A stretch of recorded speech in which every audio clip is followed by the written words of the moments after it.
Dulu dikenal sebagai maskapai premium kebanggaan Indonesia, tapi sekarang justru sering mendapat keluhan pelanggan dan bahkan mengalami penurunan rating pelayanan.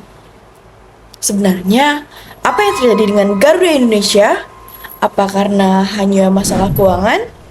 Atau ada kegagalan dalam menjaga kualitas perusahaan?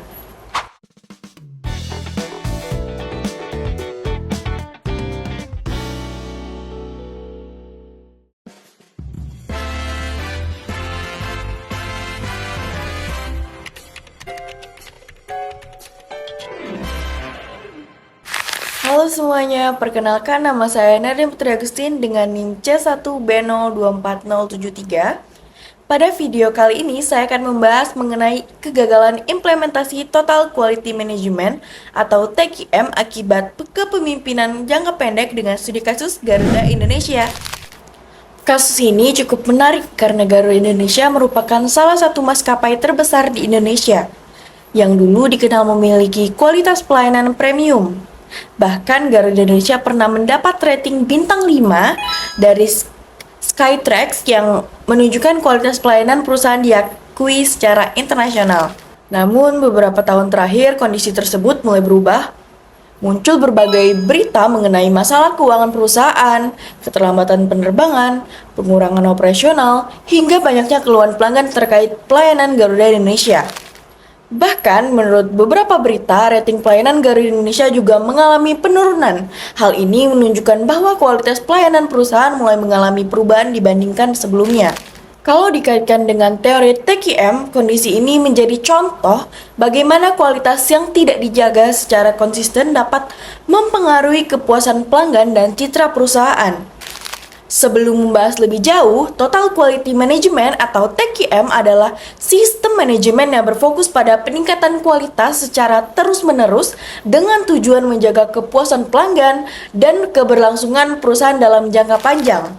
Dalam konsep TQM, kualitas bukan hanya tanggung jawab satu bagian saja, tapi menjadi tanggung jawab seluruh organisasi, terutama pimpinan perusahaan.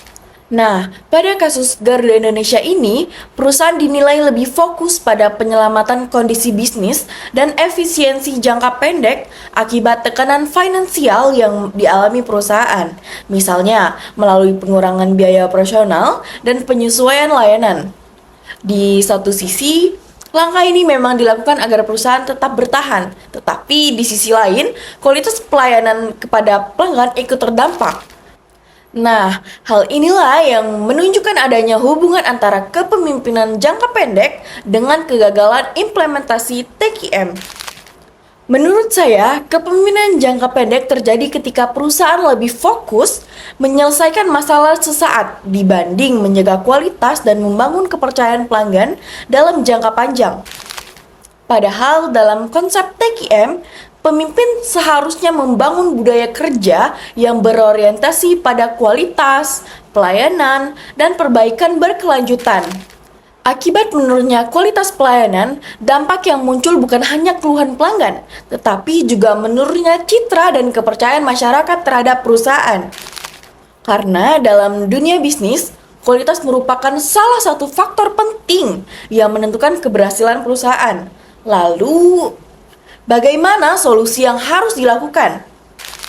Berdasarkan konsep TQM, perusahaan perlu tetap menjaga standar kualitas pelayanan meskipun sedang menghadapi tekanan bisnis. Selain itu, perusahaan juga harus meningkatkan komunikasi internal, melakukan evaluasi secara rutin, dan terus melakukan perbaikan berkelanjutan. Yang paling penting, pemimpin perusahaan harus memiliki misi jangka panjang sehingga tidak hanya fokus pada penyelamatan bisnis sementara, tetapi juga menjaga kualitas pelayanan dan kepuasan pelanggan untuk masa depan.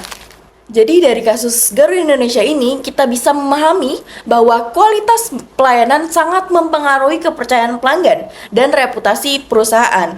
Ketika perusahaan terlalu fokus pada target jangka pendek, mulai mengabaikan kualitas, maka implementasi TQM tidak akan berjalan secara maksimal. Karena itu, perusahaan perlu membutuhkan kepemimpinan yang harus menjaga keseimbangan antara pencapaian bisnis dan kualitas pelayanan. Baik, sekian pembahasan dari saya. Terima kasih sudah menonton. Sampai jumpa di pembahasan selanjutnya.